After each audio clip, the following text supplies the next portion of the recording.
Primary School. So here we'll still be continuing with Organic Chemistry, Chapter 1, Classification of Organic Compounds. So we're currently revising with all these basic concepts of the chemistry. Oh, wait a second. Why is it organic chemistry? Of course, because for organic chemistry, you definitely need to know the basics of chemistry. And then you also need to know how do you use it. And then after you know all these basics for chemistry, then you know. Then you can be good at this organic chemistry. So over here for this part, what will we be mainly learning in the future? Some examples for energy.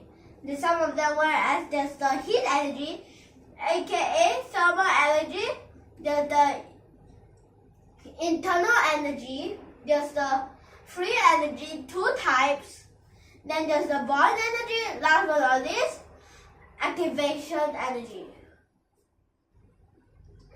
So other than energy, there's also heat capacity. So for the heat capacity, let's see. Of course, there is also heat capacity. There's also specific heat capacity. And then other than that, there's also a specific heat capacity was constant pressure. Specific heat capacity was constant volume. Okay? Alright, so for this part. Other than that, there's also the enthalpy changes and the entropy changes. And last but not least, whereas maybe that's another example, is actually the chemical potential. So another thing is that now we're still learning, is it the ionic compound or is it the covalent compound? It is the ionic compound. So in the future, we'll also be learning a lot about these covalent compounds. And then after that, for now, over here, mainly still ionic. So over here, now, let's see for this question. So let's read it. Calculate the time required to reduce 17 grams of tin to plus means that it's tin lesser wood. Means that the tin lost 2 electrons. To tin metal with a current of 4.45 ampere. So last lesson, we've been learning about the time, right? We find the current. Now we're finding the time. So now, over here, let's see for this question. Let's first write the ionic equation. So it is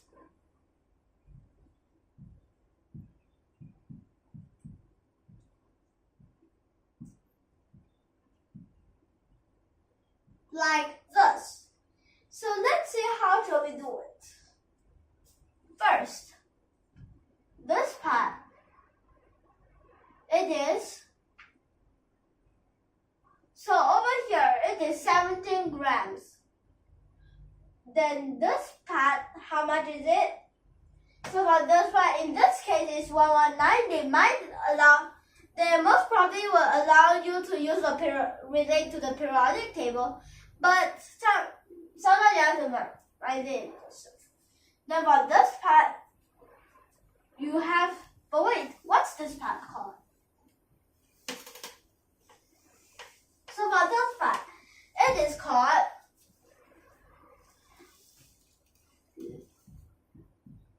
the number of moles of tin. Then what about, let's see, here you need 2 of them, so times 2. But what do you call it? So you call this part, basically here, you call it the number of moles of electron.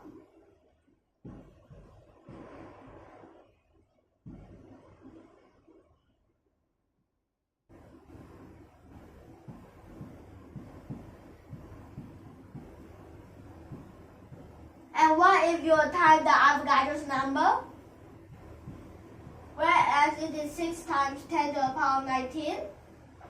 So that's how did this go? So for this part, basically for this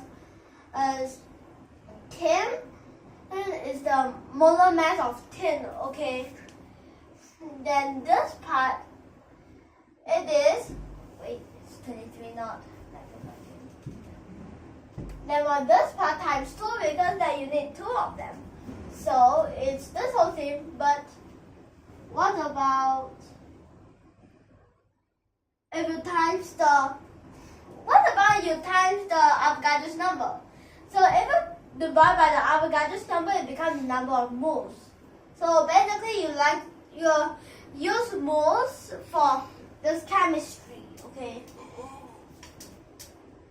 So this is the number of electrons. Oh wow, that's quite big because over here 10 to the power of 23. That's not even the total amount of pupils in this planet will even fit in for now.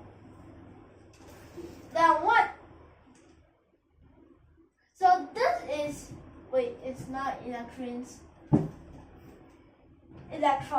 okay? Then for this, after you know this, now you have to, since you want to know the time, right? So you now have to find the charge. But how?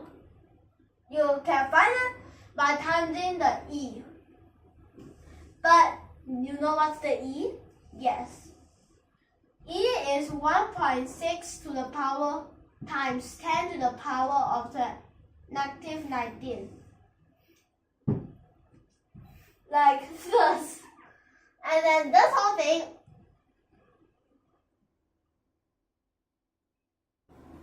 is the charge.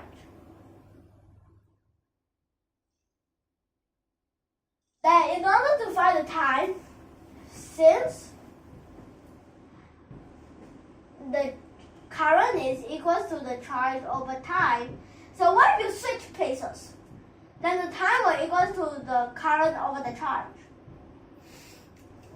I mean the charge over the current. Okay? So here now you have the over here how long is it? I didn't but you know that what's the current, right? So it's 4.45. Now you have to use the calculator.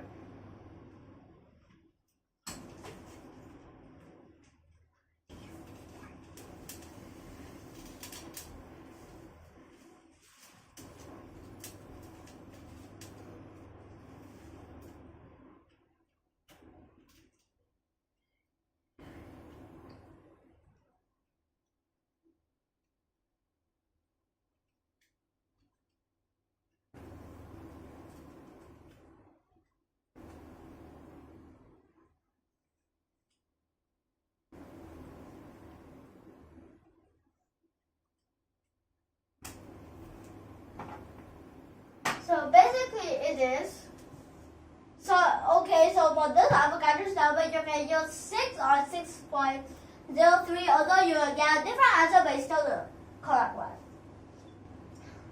So it will become, but wait, what's this whole thing? It's the time.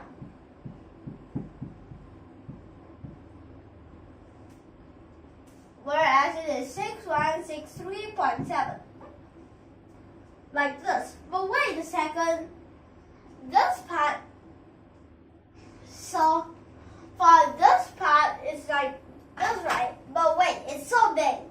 But as I tell you, you can turn it to minutes and hours if you wanted to, but my advice, don't. Because and that would be way too long and plus you might even get. So over here now, since we get the answer for this part, it's 6163.7. But how much is it? Since it's from time, minutes, hours, nope. We always turn it to seconds. Okay. So basically for this part is similar to last lesson. Basically is that first you have to find the it's just that before these two lessons we've done step by step. Whereas it's a bit long and we've already advised you not to calculate it one by one and now you're gonna faint.